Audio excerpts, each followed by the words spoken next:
اب امیر علیہ السلام ایک مرتبہ اس اونٹنی کی مہار کو پکڑ کے چلتے رہے. جب قبا پہنچے نا، مدینے سے باہر، یعنی مکے سے جب آئیں تو پہلے قبا آتا ہے پھر مدینہ. تو قبا پہنچے تو لوگ شور کرنے لگے، اہتمام کرنے لگے. علی آ گئے تو سرور کائنات تشریف لائے، اور جیسی تشریف لائے نا تو آگے بڑھے، جناب امیر کو گلے لگایا. روایت میں ہے کہ جناب سرور کائنات نے جناب امیر کو گلے چومنے لگے، پیشانی کو چوما، رخسار چوما، گلا چوما. میرے بھائی آپ آ گئے. اپنے بستر پہ سلا کے آئے تھے نا. رسول خدا کو بے انتہا محبت تھی جناب امیر سے. تو جب ان کو صحیح و سالم دیکھا کہ آنچ نہیں آئی میرے بھائی پہ، تو چومنا شروع کیا، پیار کیا بہت زیادہ. کہ میرے بھائی آپ خیر و عافیت سے آ گئے. تو کہا یا رسول اللہ سب باتیں بعد میں. سلام کرنے کے بعد جو پہلا کام کیا نا جناب امیر نے، کہا یا رسول اللہ سب کچھ بعد میں، یہ آپ کی بیٹی کی اونٹنی کی مہار ہے، یہ سیدہ کی اونٹنی کی مہار ہے، آپ کی بیٹی اس اونٹنی پہ موجود ہے. یا رسول اللہ آپ نے کہا تھا آپ کی امانت ہے میرے پاس سیدہ. آپ نے فرمایا تھا یا رسول اللہ میں نے سیدہ پہ آنچ نہیں آنے دی. کیا جملہ فرمایا؟ میں نے آنچ نہیں آنے دی. حملہ ہوا تھا، میں سب کے مقابلے میں ڈٹ گیا، میں نے سیدہ پہ آنچ نہیں آنے دی. تو اس مقام پہ علماء کہتے ہیں کہ جناب امیر نے جب ہجرت کر کے آئے تھے نا تو پہلا جملہ فرمایا میں نے سیدہ پہ آنچ نہیں آنے دی. لیکن جب جناب امیر لاشا اٹھا کے لائے نا،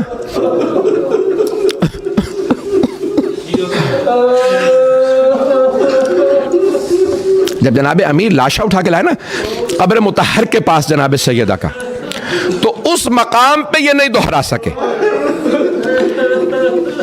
کہ آنچ نہیں آنے دی. جانتے ہیں اس مقام پہ کیا فرمایا؟ ایک مرتبہ آواز دی. کیوں؟ کیونکہ سب نامحرم تھے اور امام حسن و حسین چھوٹے تھے. تو مولا نے تابوت سے جناب سیدہ کا لاشا اٹھایا اور لاشا اٹھا کے آواز دی یا رسول اللہ اپنی امانت واپس لے لیجئے، اپنی امانت واپس لے لیجئے. امانت تھی نا رسول خدا. تو ایک مرتبہ قبر مطہر سے دو ہاتھ اٹھے. جیسے ہی دو ہاتھ اٹھے دیکھے نا جناب امیر نے، تو لاشا دیتے ہوئے فرمایا یا رسول اللہ لاشا آرام سے لیجئے گا، یہ وہ فاطمہ نہیں ہے جو آپ نے مجھے دی تھی، یہ فاطمہ زخمی ہے. اب نہیں کہہ سکے کہ ان پہ آنچ نہیں آنے دی، کیونکہ جانتے ہیں نا پہلو شکستہ ہے، اس سیدہ کا بازو زخمی ہے. اجرکم اللہ. میں بس ایک روایت پڑھنا چاہتا ہوں، کوشش کروں گا 5 سے 10 منٹ کے اندر مکمل کر دوں. 5ویں امام علیہ السلام سے روایت ہے. فرماتے ہیں امام علیہ السلام فرماتے ہیں کہ 5 رونے والے ایسے ہیں کہ ان سے زیادہ دنیا میں کوئی نہیں رو سکتا. 5 رونے والے. مولا فرماتے ہیں پہلے ہیں جناب آدم. جب جنت سے زمین میں آ گئے تو آنے کے بعد گریہ کرتے تھے، روتے. لیکن جب ایک دن ان کے ایک بیٹے نے قابیل نے حابیل کو قتل کر دیا تو اتنا روتے تھے پروردگارا میرا حابیل کہاں ہے. روایت کے الفاظ ہیں ایک دن ایک میدان میں سو رہے تھے کہ خواب میں دیکھا کہ حضرت حابیل آئے ہیں، سر سے خون بہ رہا، اور فرماتے ہیں بابا میں بہت زخمی ہوں، بابا مجھے دفنا دیجئے. ایک مرتبہ اٹھے اور رونے لگے. جناب جبرائیل نازل ہوئے، کہا آدم میرے ساتھ آئیے، آئیں میں آپ کو دکھا دیتا ہوں کہ حابیل کی قبر کہاں ہے. تو قابیل نے جب قتل کیا تھا نا تو پورے جسم پہ پتھر رکھ دیے تھے. جناب آدم کو جناب جبرائیل علیہ السلام نے بتایا ہے آدم ان پتھروں کے نیچے آپ کا بیٹا ہے. ایک ایک پتھر جناب آدم نے ہٹانا شروع کیا. پتھر ہٹاتے ہٹاتے اگر دیکھ رہے ہیں میری طرف تو جناب حابیل کا نا ایک ہاتھ پیشانی پہ تھا جب وہ سو رہے تھے، اور سر میں قابیل نے پتھر مارا تھا جس سے ان کی شہادت ہوئی. تو وہ ہاتھ ان کی پیشانی پہ تھا. جناب آدم کا جیسے ہی پتھر ہٹاتے ہٹاتے ہاتھ اپنے بیٹے کے ہاتھ پہ پڑا اور ہاتھ کو زخمی دیکھا، خون سے بھرا، تو بس ہاتھ میں لینا تھا، تڑپنے لگے. اور ایک مرتبہ کا پروردگارا جوان بیٹے کا لاشا اٹھانا بڑا مشکل ہے، پروردگارا یہ جوان بیٹا مجھ سے نہیں اٹھایا جا رہا. پھر سارے پتھر ہٹائے کا پروردگارا بڑا مشکل ہے مجھ سے جوان بیٹے کا لاشا اٹھاؤ. تو جناب جبرائیل علیہ السلام نے کہا آدم یہ آپ کا بیٹا ہے، آخری نبی محمد ہیں، ان کا ایک نواسا ہے نام حسین ہے، اس حسین کا جوان بیٹا علی اکبر مارا جائے گا. وہ آپ کے قابیل سے زیادہ خوبصورت ہوگا. وہ حسین بڑھاپے میں اپنے بیٹے کا لاشا اٹھائیں گے. ایک مرتبہ جناب آدم نے سوال کیا, اے جبرائیل, میں جب جنت کے دروازے پہ نام پڑھتا تھا تو جب حسین کے نام پہ آتا تھا نا, میری آنکھوں میں آنسو آ جاتے تھے. یہ وہی حسین تو نہیں ہے جن کا بیٹا مارا جائے گا؟ کہا ہاں آدم یہ وہی حسین ہے. بس بھائی تفصیل میں نہیں جا سکتا. تو پہلے سب سے زیادہ رونے والے جناب آدم, دوسرے جناب یعقوب.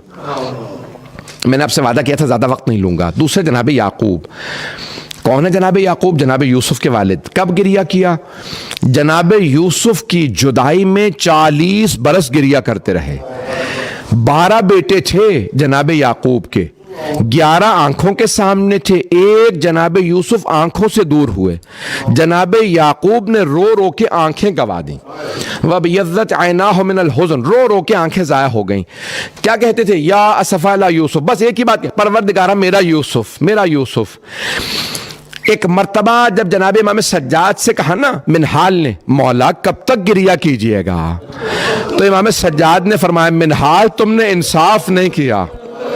نبی یعقوب کے 12 بیٹے تھے, ایک یوسف آنکھوں سے دور ہوا تھا.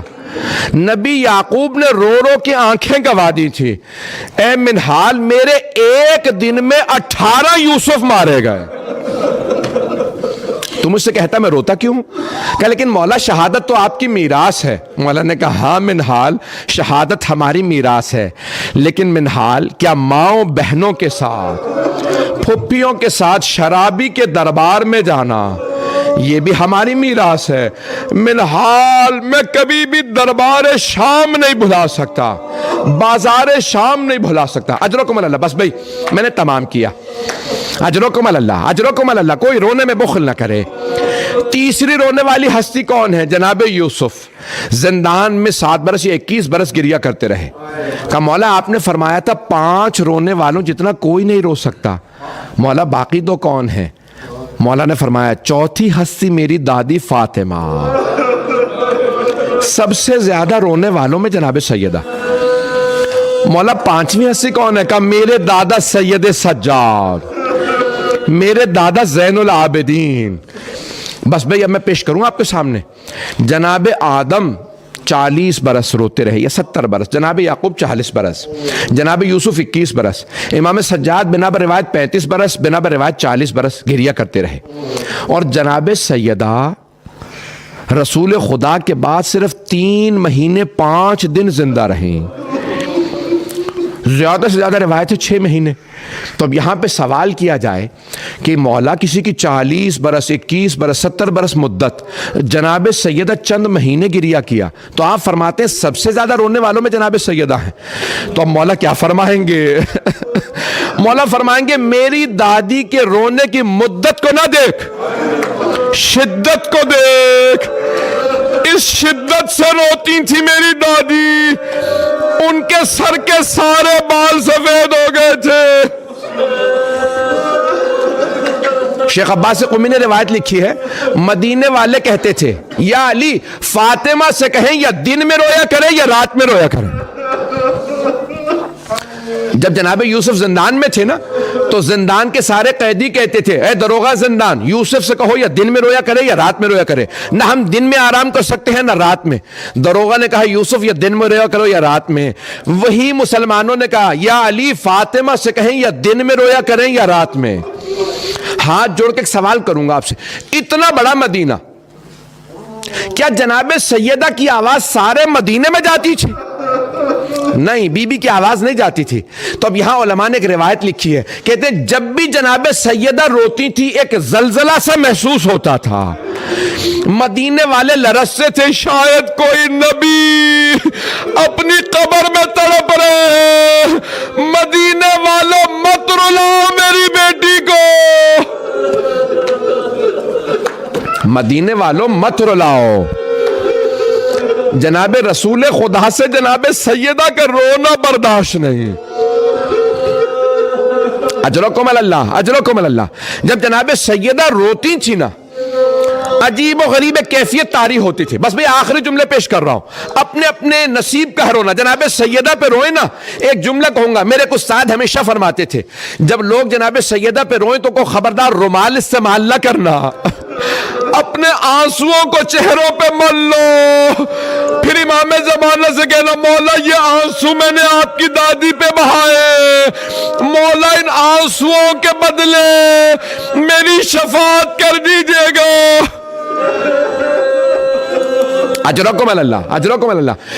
جانتے ہیں جس بی بی کے گھر میں علی جیسے شیر موجود ہوں, حسنین جیسے بیٹے موجود ہوں, لیکن جانتے ہیں بی بی نے کیا کہا؟ جب بی بی نے یاد کیا تو امام زمانہ کو یاد کیا. جب کسی نے تحریر کو پھاڑا تو جناب سیدہ نے فرمایا یاد رکھو تم نے آج میرا حق چھین لیا, لیکن یاد رکھنا میرا ایک بیٹا مہدی آئے گا, وہ میرے ہر ظلم کا بدلہ لے گا. یا امام زمانہ, آپ کی دادی نے آپ کو یاد کیا ہے. اجرکم اللہ, اجرکم اللہ. بس میں یہاں پہ بڑے بڑی شخصیات بیٹھی ہیں, بڑے بڑے علماء موجود ہیں, سب کی آنکھوں میں آنسو. ایک جملہ پیش کرنا چاہتا ہوں. جب جناب سیدہ نے مولا کو وصیت کی نا تو جانتے ہیں وصیت میں کیا کہا؟ کہا یا علی میری قبر کا نشان چھپا دیجئے گا, میری قبر کا نشان مٹا دیجئے گا, میری قبر کا نشان میرا بیٹا مہدی بتائے گا. جب ایک بہت بڑے مرجع نے اعمال کیے, مرحوم آیت اللہ مرشی نے, کہا پروردگارہ مجھے جناب سیدہ کی اصل قبر کی زیارت کرا دے, مجھے بتا دے اصل قبر کہاں ہے.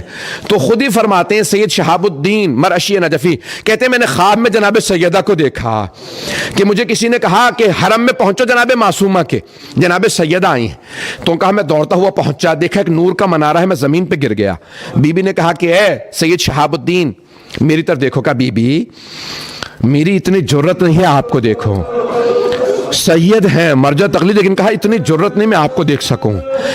کہا سید شہاب الدین خبردار آئندہ اعمال نہ کرنا میری قبر کے نشان کے لیے, میری قبر کا نشان میرا بیٹا مہدی بتائے گا, لیکن اگر چاہتے ہو میری قبر کا ثواب ملے تو میری بیٹی معصومہ کی زیارت کر لینا, تمہیں میری قبر کی زیارت کا ثواب مل جائے گا. حضرات گرامی آخری جملہ جو پیش کرنا چاہتا ہوں, میں نے وعدہ کیا تھا زیادہ تفصیل سے نہیں پڑھوں گا, لیکن آخری جملہ سن لیجئے. جناب امیر نے کتنے تابوت, کہا یہ بھی تابوت سیدہ کے نام سے چلا دو تاکہ کسی کو شک نہ ہو اصلی تابوت کون سا.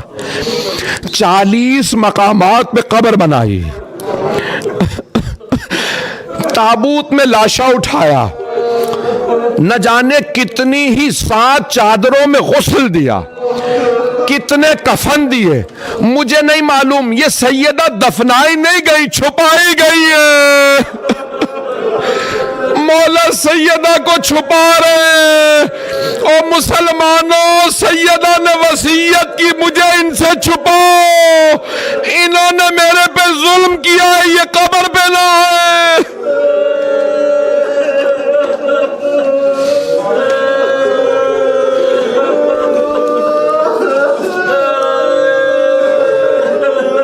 الا لعنت اللہ